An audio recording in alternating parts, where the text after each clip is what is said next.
யோ யாரையா நீ? என்ன கேட்ட? யாருன்னு கேட்ட? அண்ணே கொந்தளிச்சாதீங்க அண்ணே, பொறுமையா கடப்பிடிங்க. அறியாப்புல தெரியாம கேட்டான்.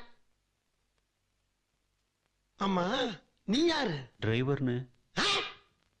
கார் ஓட்டுற டிரைவர். கார் ஓட்டுறதுக்கு தான்டா டிரைவர் வேலைக்கு ஆள் சேர்ப்பாங்க. டயரை கலட்டி விக்கிறதுக்கு சேர்க்க மாட்டாங்க. என்ன ஊர்? பக்கத்து ஊரு. உள்ளூர்ல ஆள் இல்லைன்னா பக்கத்து ஊர்ல இருந்தா ஆள் எடுப்பாங்க.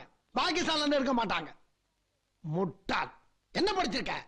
ஏதோ எழுத படிக்க தெரியும். என்ன பேச்சு பேசுற? 8ஆம் கிளாஸ் படிச்சவனுக்கு எழுத படிக்க தெரியும், MBBS படிச்சவனுக்கு எழுத படிக்க தெரியும். நான் கேட்டது நீ என்ன படிச்சிருக்கேன்னு. 10வது வரைக்கும் படிச்சிருக்கேன்னு. 10ஆம் கிளாஸ்? ஆமாண்ணே. 10ஆம் கிளாஸ்? ஆமாண்ணே. 10ஆம் கிளாஸ் படிச்சதுக்கே இந்த பகுமானம்.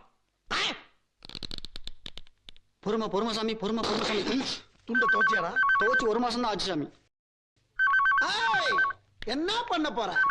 போன் மணி அடிக்குதுன்னு. நான் என்ன மாதா கோயில் மணி அடிக்க நான் சொன்னேன்? போன்ல தான்டா மணி அடிக்கும். கட் ஆயிருச்சுன்னு. எடுக்கலன்னா கட்டாதான் செய்யும். ஏன் எடுக்கல? நீங்க தானே எடுக்க வேண்டாம். பெரிய மனுஷன் ஒரு சில நேரத்துல ஒரு மூணுல பேசத்தான்டா செய்வான். அதையே நீ கீப் அப் பண்ற. மறுபடியும் போன் அடிக்குதுன்னு. அப்படி பேசி பழகு. ராஸ்கல்ஸ். ஹலோ.